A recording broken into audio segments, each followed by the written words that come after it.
Volvo demande à ses propriétaires d'hybrides rechargeables d'éviter de les recharger. Du coup, ok.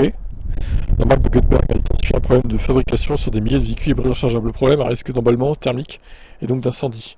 Lorsque la batterie est complètement chargée, un rappel mondial sur 73 000 unités a été lancé. Il s'agit donc des S60, S90, V60, XC60, XC90 et V90. Oh là là, c'est honteux quoi. C'est aux États-Unis que la première alerte a eu lieu. Volvo a pris connaissance du problème après un signalement datant du 6 février 2024. Ça a déclenché une enquête qui s'est achevée début mars. La société a apparemment connaissance de 2 incidents liés à ce problème, bien qu'aucun n'ait entraîné de blessures, d'accident ou de décès.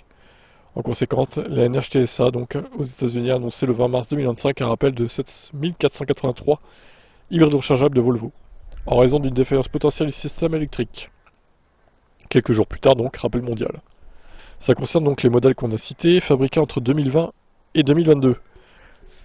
Autrement dit, pratiquement tous les véhicules hybrides rechargeables basés sur la plateforme SPA de première génération. Lorsque la batterie est complètement chargée, les véhicules en stationnement peuvent subir un court-circuit au niveau de la batterie ou de tension. En attendant un passage à l'atelier, la marque suédoise conseille aux propriétaires de ne pas charger leur véhicule pour éviter tout risque d'incendie. Oh la blague. Sur la plateforme SPA, les batteries ne sont pas installées sous le plancher du coffre, mais au centre du véhicule, dans le tunnel de transmission. Les premiers diagnostics montrent qu'il est possible qu'une erreur se soit produite lors de la production des batteries. Si ça se confirmait, la responsabilité pourrait être imputée à LG encore.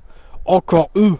Mais c'est pas possible, hein. LG c'est les pires fabricants de batteries en fait. C'était déjà à cause d'eux que le Kona électrique premier du nom, et que j'avais d'ailleurs, et la Chevrolet Bolt avait des problèmes.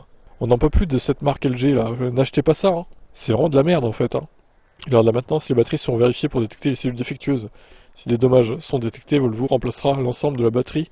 Dans tous les cas, une nouvelle version du micro-logiciel de gestion de la batterie sera installée. Ça permettra de détecter le problème rapidement. Bah non, franchement, ça concerne énormément de véhicules, hein, près de 100 000 quand même. Et encore une fois, à cause d'LG. Ouais, franchement, je vous le dis, hein, tous les VE qui ont une batterie LG, alors je sais pas exactement maintenant, en 2025, si vous le savez, dites-moi en commentaire, mais quels sont les VE qui sont encore équipés de batterie LG? Je suis pas sûr qu'il y en ait beaucoup encore, honnêtement. Tout le monde se concentre sur les marques chinoises, genre KTL ou BYD, etc. quoi. En tout cas, voilà, si vous êtes possesseur d'une hybride rechargeable Volvo de ces années-là, bah, vous êtes prévenus. Ça fait peur hein, quand même.